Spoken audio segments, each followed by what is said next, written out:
Hey everyone, and welcome to This Explainer. I am absolutely thrilled you're tuning in today because we're tackling something that literally every single one of us wrestles with.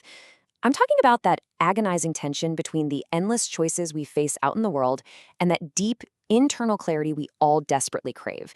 We live a world that's constantly pulling our attention in a million different directions.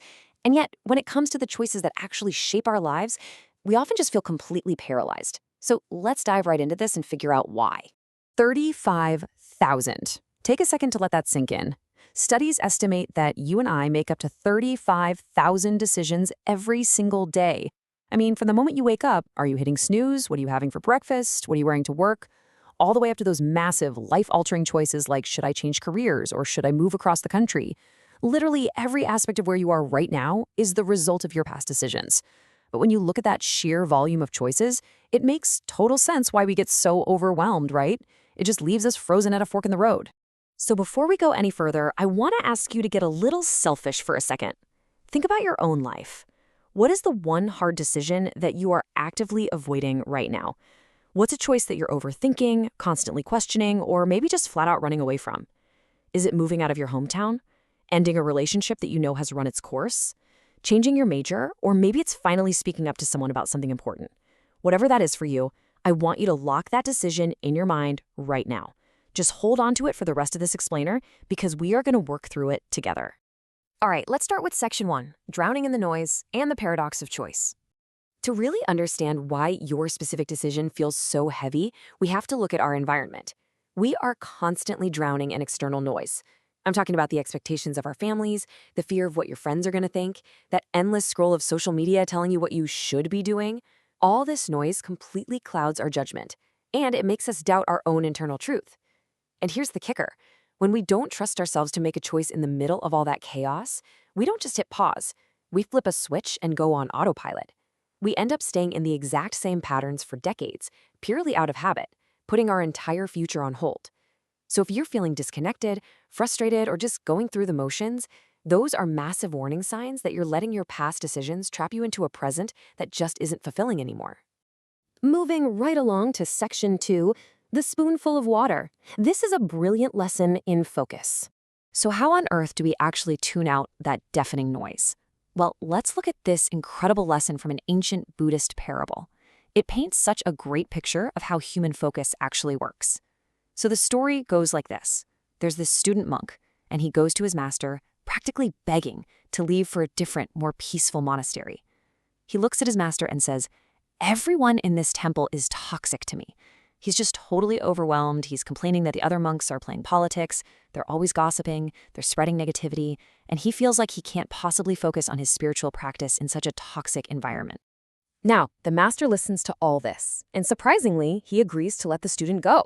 But he says, "First, you have to do me one final favor." The master hands the student a single spoonful of water. And here is the challenge. The student has to walk around the entire monastery grounds carrying that spoon, and he cannot spill a single drop. If he manages to pull that off, he earns his ticket out of there to the peaceful temple. The student is like, done. He eagerly accepts the challenge, he walks the grounds, absolutely hyper-focused, and comes back hours later totally triumphant, not one single drop spilled. So the master smiles and asks him, "Tell me, while you were walking, did you hear the monks gossiping? Did you hear all the politics?" And the student has this profound realization. He replies that because he was so entirely focused on the spoon, he simply didn't have the time or the mental bandwidth to process any of the negativity around him. So the huge takeaway here, purpose silences the noise. Look, it is incredibly easy to criticize others or get wrapped up in drama, but when you are fully locked in on your own goal and your own larger purpose, the toxic words of other people just turn into meaningless background static. It takes real bravery to hyper-focus on your own path like that, but when you do, you completely strip the outside noise of its power. Which brings us to section 3, your internal compass, and the actual science of intuition. Now let's pull this from ancient parables into modern science. Because that spoon, that purpose we were just talking about, it isn't just some poetic, abstract idea. It is a hard-wired neurological tool inside your body. It's your internal compass. We so often treat intuition like it's some sort of woo-woo magic trick, but it's really not. Your intuition is a highly intelligent design system. Just like a real compass reads the Earth's magnetic energy to find north, your intuition reads the energy of the people and situations around you. It has literally been programmed since you were born, by your DNA and all your life experiences to point you toward your true north. So how exactly does that compass talk to you? It's physical. When you're headed the wrong way, you feel it in your body. Your chest might get tight. You feel completely drained. And you know that awful feeling of being stuck we talked about earlier? That isn't a life sentence. It's actually a positive, directional ding from your internal GPS screaming at you to pull a U-turn. On the flip side, when a decision actually aligns with your true north, you feel this sense of expansion. You might still be absolutely terrified, sure, but you feel energized. You feel pulled toward the possibilities. Think about it. You've absolutely experienced this compass in action. Think of those split-second you just knew it moments. Author Mel Robbins shares some incredible examples of this from her own life in our source material. She talks about locking eyes with a total stranger in a bar and just knowing right then and there that he was her future husband. Or this really terrifying instinct she had that something was horribly wrong with her newborn son, Oakley, days before the doctors actually diagnosed him with a life-threatening ruptured intestine. Or even just walking into a corporate law firm on her very first day and feeling deep in her bones that she was in the absolute wrong career. Your gut always knows the truth before your brain can even begin to make sense of it. All right, let's get into section 4, the gut versus the brain. Okay, so here's the million-dollar question. If our gut always knows the truth, why is it so incredibly hard to actually make the decision? Well, this brings us to a super important framework for how we communicate and execute our choices. Because the reality is, the right decision often feels completely wrong. Making a decision isn't just about knowing what's true. It's about facing the aftermath of telling that truth. We dread the emotional fallout. We dread upsetting the people we care about. Take this totally agonizing example from our source material. A listener wrote in who was just weeks away from his wedding, and he was consumed by dread. Deep down in his gut, he knew getting married was a huge mistake.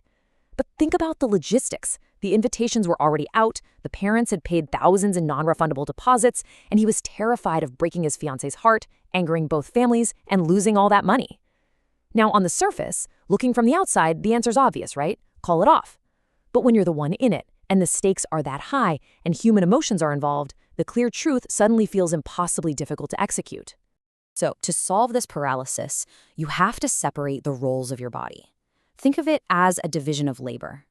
Your gut has only one job, figuring out the what. It reads your internal alignment and gives you the raw truth. But, and this is absolutely crucial, you don't execute with your gut. Once you know the truth, you have to travel upstairs to your brain. Your brain's job is the how and the when. Your brain is what formulates a mature, responsible plan to communicate the decision and deal with all the messy logistics. Let's look at how this practically builds into a timeline, because trusting your gut does not mean acting recklessly. Let's say your gut tells you on day 1 that your current job is totally wrong for you.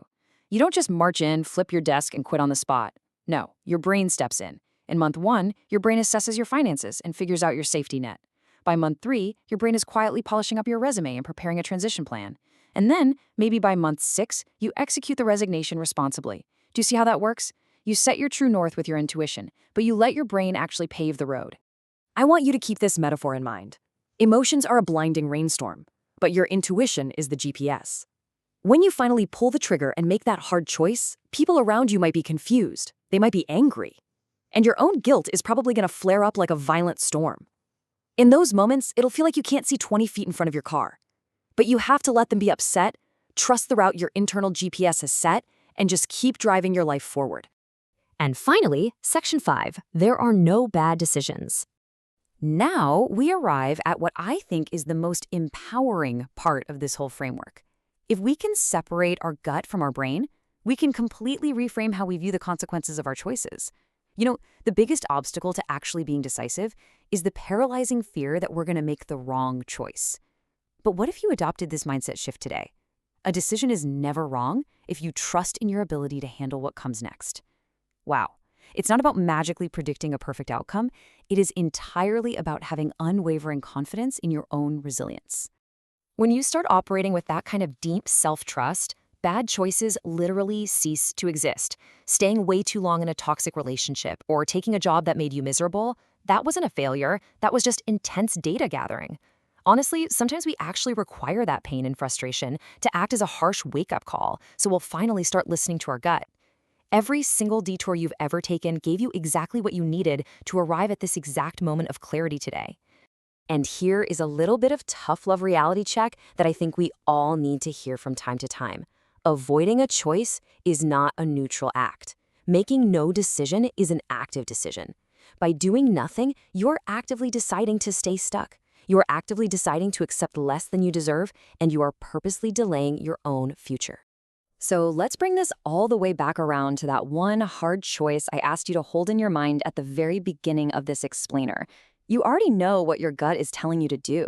You've just been afraid of the noise and the messy aftermath. But if you truly trust yourself to handle whatever comes next, and you let your brain plan the safest, smartest route out, what will your next decision be? It's time to tune out the noise. Trust your compass. You are going to be okay.